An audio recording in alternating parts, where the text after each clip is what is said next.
तू शरीर के बिना रहना सीख ले, तुझे समझ में आ जाए कि ये शरीर खत्म होगा तो मैं कहां रहूंगा। अगर ये बात तुम्हारे समझ में आ गई तो समझ लो कि काम बन जाएगा। उसके बाद तुम मरोगे नहीं। क्या करोगे? काया छोड़ेंगे। काया छोड़ना और मरना, इसमें जमीन आसमान का अंतर है। काया छोड़ने का मतलब है कि मैंने काया पकड़ी हुई थी, छोड़ दी। मैं थोड़ी नहीं मरा। कौन मरा? काया मरी। मैंने गिलास पकड़ा हुआ है, छोड़ दिया। गिलास कहां गया? गिर गया। मैं थोड़ी नहीं गिर गया, मैं वहीं का वहीं हूं। मैंने इस पत्ते को छोड़ दिया, गिर गया, मैं वहीं का वहीं हूं। इसी प्रकार जब आत्मा शरीर को छोड़ना सीख जाती है तब शरीर तो गिर जाता है, लेकिन आत्मा वहीं की वहीं रहती है, अचल स्थिर। गीता पढ़ो, क्या लिखा है उसमें? नियक्षर तुम्हारे जीवन में नहीं आ गया तब तक किसी की मुक्ति होने वाली नहीं है। तो कह रहे चांचरी ना भूचरी ना खेचरी अगोचरी उन्मुनी, इन पांचों की गम नाही। ये पांच अलग अलग प्रकार की साधनाएं हैं। कहते हैं रेचक कुंभक पूरक को ढंग नाही, पड़े गुने वाद करे कबू नहीं मानिए, और 100 का जाप करे झूठ सो बखानिए। अक्षर पार नियक्षर भरपूर है, और कहे कबीर सो सत्य कर मानिए।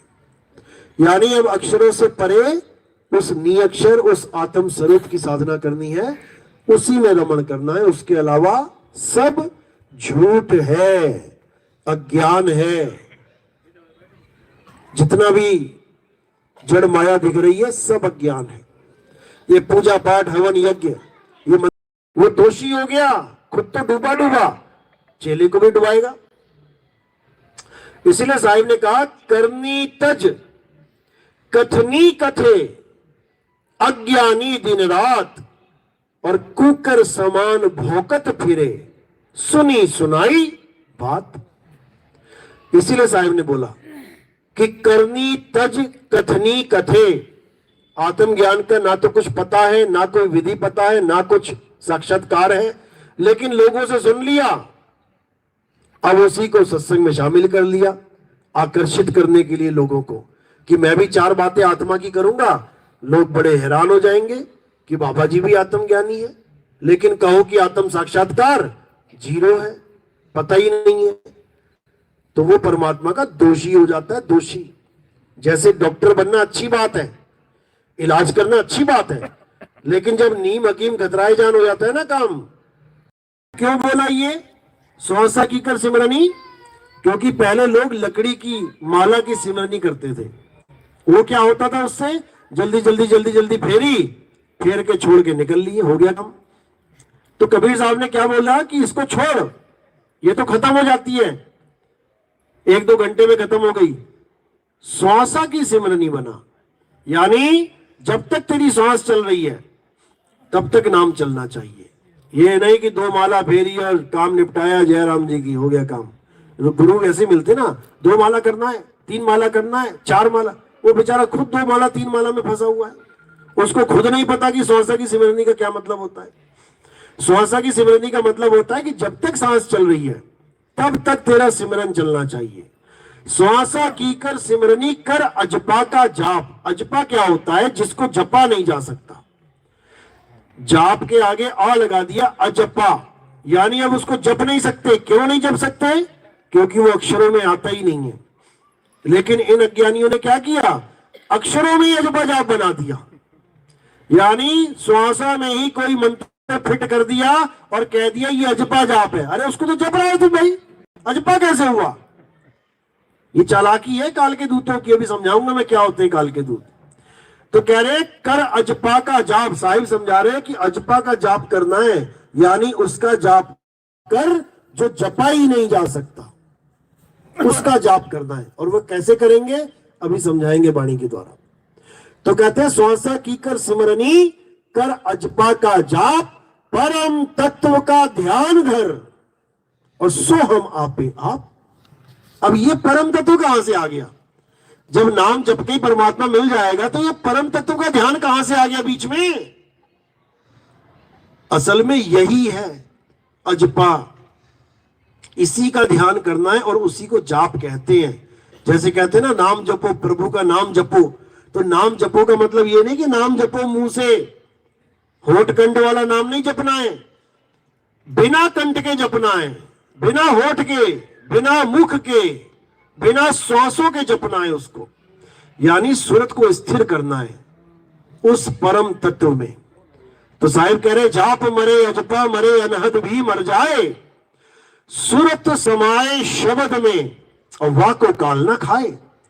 यानी सूरत को शब्द में रमाना ही नाम जपना है। जहां पर कोई संत कहता है नाम जपो जी ऐसे ऐसे, तो इसका मतलब सूरत को संभाल बेटा, शब्द में लगा ले। शब्द ही परम तत्व है, शब्द ही आत्म तत्व है, और शब्द ये 52 अक्षरी शब्द नहीं है। जो 52 अक्षरी शब्द देते हैं उन्हीं को कबीर साहब ने काल का दूत बोला है। कह रहे, जो नर पड़े 52 के फेरा, सो नर जानो काल के चेरा। इसमें कोई पक्षपात वाला खेल नहीं है कि नहीं नहीं नहीं हमारे गुरु के लिए नहीं बोला होगा, ये फलाने गुरु के लिए बोला हो गया। बिल्कुल नहीं, ये उन गुरुओं के लिए बोला है जो तुम्हें 52 अक्षरों में उलझा रहे हैं। जो नर पड़े 52 के फेरा, यानी 52 अक्षरों को फेरने में लगे पड़े हैं, माला बना दी 52 की। जब कहते, जो नर पड़े 52 के फेरा, सो नर जानो काल के चेरा। वही काल का दूत है, तुम्हें फंसाने के लिए आया है। जब 52 का टूटे डोरा, सहजे छूटे काल झकोरा। जब 52 का डोरा टूट गया, ये नाम मंत्र सब छुड़वा दिए, हटाओ इसको। अब क्या करेंगे? अब परम तत्व का ध्यान धरेंगे। जब 52 का टूटे डोरा, सहजे छूटे काल झकोरा। फिर नहीं आए और फिर नहीं जाए, सार शब्द में रहे समाये। यानी उस परम तत्व में हमारी सुरता समाएगी। इसी को कहते हैं सुरत समाए शब्द में, और वाको काल ना खाए। क्योंकि काल की गति वहां है ही नहीं, काल वहां पहुंच ही नहीं सकता।